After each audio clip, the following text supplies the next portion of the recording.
وبنبدأ الفيلم مع هوجو وهو قاعد في قاعة المحكمة مع أبوه المحامي بتاعه مستني إنه يتحكم عليه بسبب إنه ضرب واحد بعنف شديد، وهنا القاضي حكم عليه ب 18 شهر حبس، وبعد كده خفف الحكم عليه لكفالة بس عالية شوية لأن دي أول مرة لهوجو يعمل مشكلة ويدخل محكمة. وبعد ما خلص وطلع من المحكمة وهو مروح بيشوف بنت جميلة في الإشارة وبدأ إنه يعاكسها لكنها بتتحرج منه وبترجع راسها جوه العربية تاني، وبنعرف إن اسمها بابي. وهنا بتكون وصلت المدرسة بتاعتها والمدرسة بتتخانق معاها بسبب الموبايل بتاعها. وبالليل هوجو بيكون مع أصحابه في مكان بيعملوا فيه سباق موتوسيكلات، وبيكون داخل السباق وكسب وخد تذكرة لحفلة كبيرة. وفي نفس الوقت بتكون بابي رايحة لنفس الحفلة مع أختها، وهناك بتقابل صاحبتها اللي اسمها كيتانا، وصاحبتها دي بتكون مقضياها لعب مع صاحبها وبابي بتكون لوحدها. بس هوجو هنا شافها فقرر انه يتكلم معاها لكنها بتصده في الكلام، وحبيبها فالنتينو بيجي يقطع كلامهم، بس هوجو مصمم انه يرخم عليها لكنها بتتنرفز منه فرمت عليه كاس الويسكي.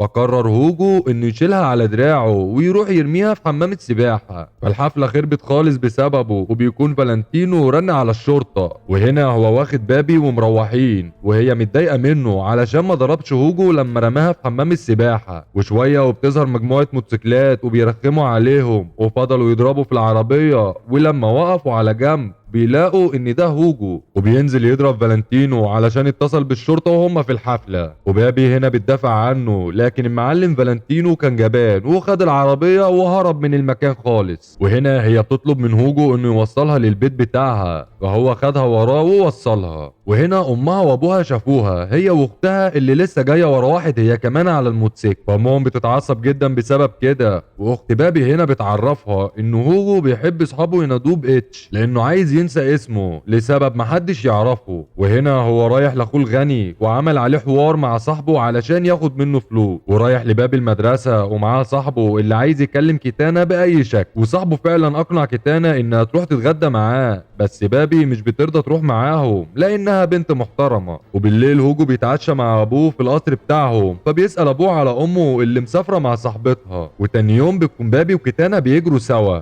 وكيتانا بتعرفها ان صاحبها عزمها على السباق بالليل، وانها قالت لامها انها هتبات مع بابي علشان تعرف تروح لصاحبها بالليل. وهنا ام بابي بتتخانق معاها علشان فالنتينو مناخيره اتكسرت وبلغ الشرطه، وهي كده هتكون طرف في الموضوع. ولما امها عرفت ان اللي عمل كده اسمه هوجو اوليفرا هدت شويه على بنتها وما نعرفش ليه. وبالليل ام كيتانا بتتصل ببابي علشان تكلم بنتها، فبابي اضطرت انها تروح لمكان السباق علشان تخليها تكلم امها، بس هي هنا مستغربه المكان لحد ما هوجو بيظهر لها فبيعرض عليها انها تركب وراه في السباق لكنها بترفض، فهو ركب واحده تانية وراه علشان يغيظها، فهي كمان علشان تغيظه ركبت ورا واحد تاني ما تعرفوش. والسباق بيبدأ وبابي بتكون راكبة بالعكس زي كل البنات، وطبعا هي مش واخدة على كده فبتكون مرعوبة لحد ما واحدة وقعت قدامها ففضلت تصوت علشان يوقفوا السباق، والشرطة بتيجي وبتقبض على معظم اللي هناك. بس هوجو خد بابي وراه وهرب بسرعة من المكان، لكن الشرطة بتفضل وراهم، فقرر انه ينزل بابي من غير ما حد يشوفها وقال لها انه هيرجع لها تاني. وبالفعل رجع لها بعد ما هرب من البوليس وبينادي عليها لكنها مش بترد عليه علشان بتكون وقعت في الطينة واتبهدلت، ففضل يضحك عليها وخدها علشان يوصلها للبيت، فبيطلب منها انها ما تقولش اسمه في المحكمة لما ياخدوا شهادتها في اللي عمله مع فالنتينو. وهنا هي بتقرب منه فهو بيتريق عليها وبيقول لها مش انا الوحش اللي كنت بتتخانقي معاه، فهي بتتعصب جدا منه وبتضربه بالقلم. وتاني يوم هوجو بيطلع اوضتها من غير ما حد ياخد باله وبيعلق صورته معاها وهم بيهربوا من السباق، وسايب لها رسالة انه مستنيها علشان يخرجوا سوا، فهي بتجهز نفسها وبتكون مبسوطة جدا وبتروح له المكان اللي قال لها عليه، وهناك بيشوفها وبيرقص معاها، فبترجع البيت متأخر وهي مبسوطة جدا، لكن بتلاقي امها في وشها وبتعرف انها انها شربت خمره من ريحه بقها، فتعصبت عليها وضربتها بالقلم. فبتدخل اوضتها وهوجو بيتصل بيها وبيعاكسها، فبيعرفها انه هيستناها بكره بعد المدرسه. وبالفعل تاني يوم جالها وخدها وراه، لكن المديره بتشوفها وهي ماشيه مع هوجو. ولما وقفوا في الاشاره هوجو بيتفاجئ بامه راكبه مع الواد اللي ضربه في اول الفيلم وكان هيتحبس بسببه، فبيتعصب بسبب كده. وامه هنا بتحاول تهديه علشان ما يعملش حاجه في الواد، فهوجو بيطلع غله كله في السواقه. فبيعرف بابي ان دي امه وبيصعب عليها جدا وبتواسيه، فبيعرفها انها الوحيده اللي تعرف بخيانه امه دي، لان ابوه واخوه فاهمين انها مسافره مع اصحابها. وبابي هنا بتكون في اسعد لحظات حياتها مع هوجو، وقضوا وقتهم وراجعين البيت تاني. وبابي هنا بتحاول تقلد قيمة امها علشان تمضي انذار الغياب اللي جالها من المدرسة. وامها هنا معاها شاب لسه ساكن جنبهم جديد، فعايزاها تخرج معاه علشان تعرفه على كل حاجة في المكان وتعرفه بالناس، بس هي بترفض بشياكة. وبالليل بتكون مع هوجو واصحابهم في مكانهم المفضل، بس الاكس بتاعت هوجو هنا ومتضايقة جدا بسبب اللي بيحصل ده، فبتنتهز فرصة ان هوجو مشغول وبتروح لبابي وبتتخانق معاها وكمان بتضربها. بس بابي بصراحة ما سابتش حقها وقامت بالواجب. وهوجو هنا بيجي علشان ياخد بابي ويمشي، وبيقول لها انت ضربتيها بزيادة وبيهديها جدا. ولما بيرجع البيت بيلاقي ابو بابي موجود في انتظاره وعايز انه يتكلم معاه على انفراد. وهوجو هنا خدوا وراحوا في حتة سوا وبيعرفوا انه بيحب بابي بكل صدق،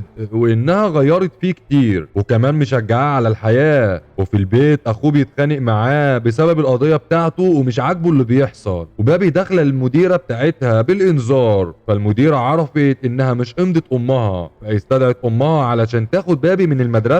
لكن امها خلصت الموضوع مع المديرة ب50 جنيه في الدرج. وبابي هنا بتكلم هوجو وجالها على طول من الشباك وخدها علشان يخرجوا سوا، ونزل حمام السباحة. وهنا بيحاول انه يقرب منها لكنها بترفض بسبب مبادئها. فبيروح للمديرة اللي بتضايق بابي وبيهددها انها ما تجيش على سكة بابي تاني يا اما هيقتل الكلب بتاعها. وهنا ابو بابي بينادي عليها علشان يقول لها تعمل اللي هي عايزاه، لكن تكون عارفة هي بتعمل ايه. وبيكون هوجو واقف مستنيها علشان يخرجوا سوا، وخدها للبيت اللي حكيت له عنه واللي نفسها تشتريه وتقعد فيه. فبتكون بابي مبسوطة جدا وقضوا وقت لطيف. وعلشان ام بابي منعها من المصروف فهي اشتغلت مربية لطفل صغير، فهوجو بيروح لها هناك ومعاه صاحبه والكلب بتاع المديرة. وبعد شوية بابي بتسمع صوت دوشة في المكان، فطلع علشان تشوف فيه ايه، وبتتفاجئ ان باولو جايب صحابه كلهم في البيت اللي مش بتاع حد منهم خالص ومقضينها على الاخر. فطردتهم كلهم بره ومعاهم هوجو كمان. فهوجو هنا بيحاول يصالحها لكن هي مش بترد عليه، فقرر انه يجهز لها سهرة حلوة مع اصحابه ويتعشوا سوا. واليوم بيخلص وبابي ما بتكونش جات،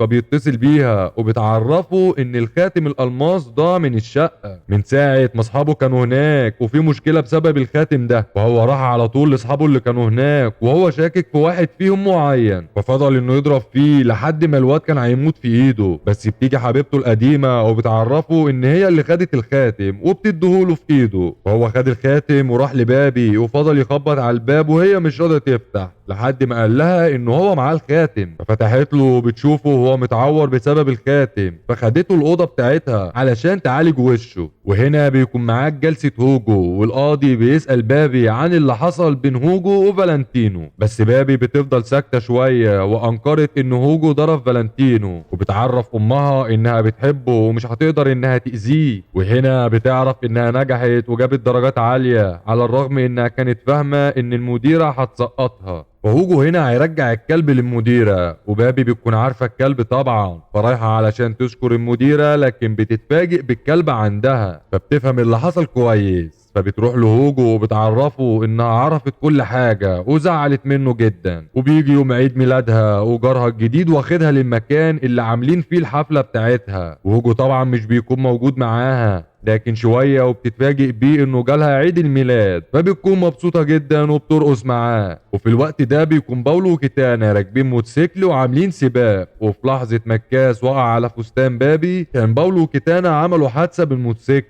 وهوجو بيعرف ورايح لهم بسرعة مكان السباق، وبيلاقوا ان كيتانا عايشة، لكن باولو بيكون مات وهوجو مش مصدق لحد ما شاف جثته. وبابي هنا اتضايقت جدا وبتعرف هوجو ان هو السبب في موته علشان هو اللي شجعه على ركوب الموتوسيكلات. فبعدوا عن بعض فترة كبيرة وامها بتحاول تهديها وتساعدها علشان تنسى هوجو. وكيتانا هنا بتروح لهوجو ومعاها برواز فيه صورته هو وباولو، وبتعرفه ان بابي مع واحد غيره وهتسافر قريب وانه لازم يلحقها. فبيحاول انه يتصل بيها لكن امها هي اللي ردت عليه وبتقفل السكة معاه. وفي اللحظة دي بيكون بابي وجارها خارجين سوا، وهي هنا بتشوف هوجو وهو واقف قدام بيتها. وهوجو هنا بيعرف انها كده ضاعت من ايده، فعرف اخوه انه هيسافر معاه لندن ويشتغل هناك علشان ينسى كل اللي حصل. وهنا بيخلص فيلمنا. فلو عجبك الملخص اعمل لايك للفيديو واشترك في القناة لو انت جديد معانا، واكتب في كومنت اسم الفيلم اللي انت تحب تسمعه لنا وانا هلخصه لك. وسلام.